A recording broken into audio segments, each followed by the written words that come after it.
నాకు ఒకటే ఏంటంటే ఇన్ని సినిమాలని తీసుకురావడానికి తెలుగులో ఎక్కడెక్కడ మంచి సినిమా జరుగుతుందని ఏరుకుని మరీ తీసుకురావడానికి ఒకటే మెయిన్ కారణం ఏంటంటే థియేటర్స్ని బతికించాలి. ఫస్ట్ నా ideology of bringing the good films to the Telugu is that is the first లోపల ఉన్న ఇది. ఎందుకంటే ఇప్పుడు మన తెలుగు సినిమాలు చూస్తుంటే ఇప్పుడు పెద్ద సినిమాలన్నీ కూడా 2 years కోట్ వస్తుంది. సరే దానికి 100 reasons ఉన్నాయి, ఇప్పుడు మాట్లాడుకుంటే చాలా పెద్ద సబ్జెక్ట్ అది. ఈ లోపు థియేటర్స్ని బతికించడానికి ఏంటంటే ఇట్లాంటి మంచి సినిమాలు మొన్న ఇప్పుడు అరవింద్ గారు తీసుకొచ్చారు నరసింహ కానీ, ఇప్పుడు ఇట్లాంటి కన్యాకుమారి, అంటే ఎంత చేస్తుందని కాదు కానీ అట్లీస్ట్ థియేటర్స్ సర్వే అవ్వడానికి మన వైపు నుంచి ఎంతో కొంత కోఆపరేషన్ ఉంటే బాగుంటుందని చెప్పి I'm bringing lot of films from other languages also. Bunny Vas గారు, అంటే ఇప్పుడే మీరే ఓ మాట అన్నారు, అరవింద్ గారు తీసుకొచ్చారు మొన్న నరసింహ సినిమా అని అన్నారు. యాక్చువల్గా మీ చేతికి ఏ సినిమా వచ్చినా ఇన్నాళ్ళు గీతా బ్యానర్లోనే కనిపించేది. బట్ లిటిల్ హార్ట్స్ కానీ లేకపోతే ఇది కానీ, అంటే దీంట్లో నా బ్యానర్ లేదు, but like the film and మీరు ప్రమోట్ చేయండి, లేకపోతే మీరు సపోర్ట్ చేయండి, లేకపోతే మీరు రిలీజ్ చేయండి, వాట్ ఎవర్ ఇట్ ఈజ్, పూర్తిగా గీతా నుంచి పైకి వచ్చేసినట్టు కనిపిస్తుంది. లేదండి, ఇంకా 2nd floorలోనే ఉన్నాను.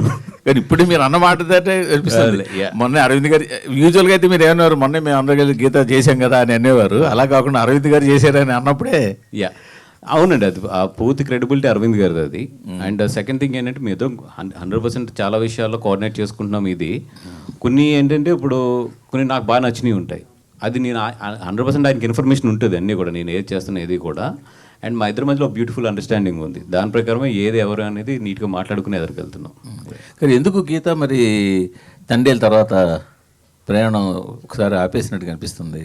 అట్లాంటిది ఏం లేదండి, విత్ ఇన్ నాకు తెలిసి అంటే నెక్స్ట్ 2 monthsలో అనౌన్స్మెంట్స్ అయితే వస్తాయి గీతా నుంచి. మీరు ఆ మధ్యన చెప్పేది పెద్ద అనౌన్స్మెంట్స్ వస్తాయి, 2 monthsలో వస్తాయి మొత్తం. అదే ఇప్పుడు ఈ సినిమాని మీరు ఫుల్ సినిమా చూసారా?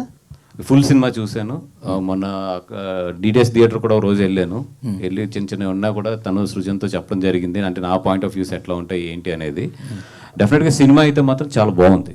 నేను ఫుల్ సినిమా మొత్తం ఎంటైర్ సినిమా సింగిల్ స్టిచ్లో చూసి నాకు చాలా బాగా నచ్చిన తర్వాత నేను వచ్చి కూర్చున్నాను. మీకు తెలుసు, నేను నచ్చకపోతే గమ్మున రాను ఏదో బయటికి. అంటే అది కూడా తెలుసు, కానీ మీ అంటే కమర్షియల్ టేస్ట్ కన్నా మీ పర్సనల్ టేస్ట్ కొంచెం డిఫరెంట్గా ఉంటుంది.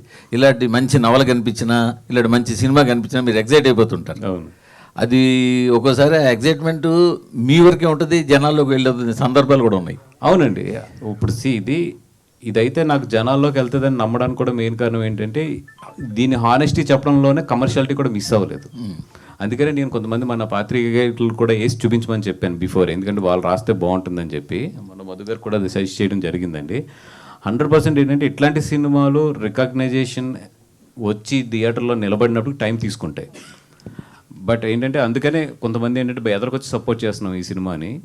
డెఫినెట్గా ఈ సినిమా అయితే మాత్రం టాక్ అయితే మాత్రం బాగుంది అనేది మాత్రం వస్తుంది. అది ఎంతవరకు జనాల్లోకి ఎలా వెళ్తుంది అనేది మనం వెయిట్ చేసి చూడాలి దీన్ని. బట్ దీంతో సంబంధం లేకపోయినా ప్రొడక్షన్ దగ్గరుండి మీరే చూస్తున్నారు కాబట్టి బన్నీ అట్లీ సినిమా గురించి ఏమైనా ఫ్యాన్స్కి ఒక చిన్న అప్డేట్ చెప్తారా? అది NDA ఉంది, నాన్ డిస్క్లోజర్ అగ్రిమెంట్ ఉంది సన్తోని. ఏది మాట్లాడినా కూడా అది సన్ దీని నుంచే మాట్లాడాలి తప్ప మా అందరి చేతులు కట్టేసి ఉండేది ఆ విషయంలో. మధుశాలి గారికి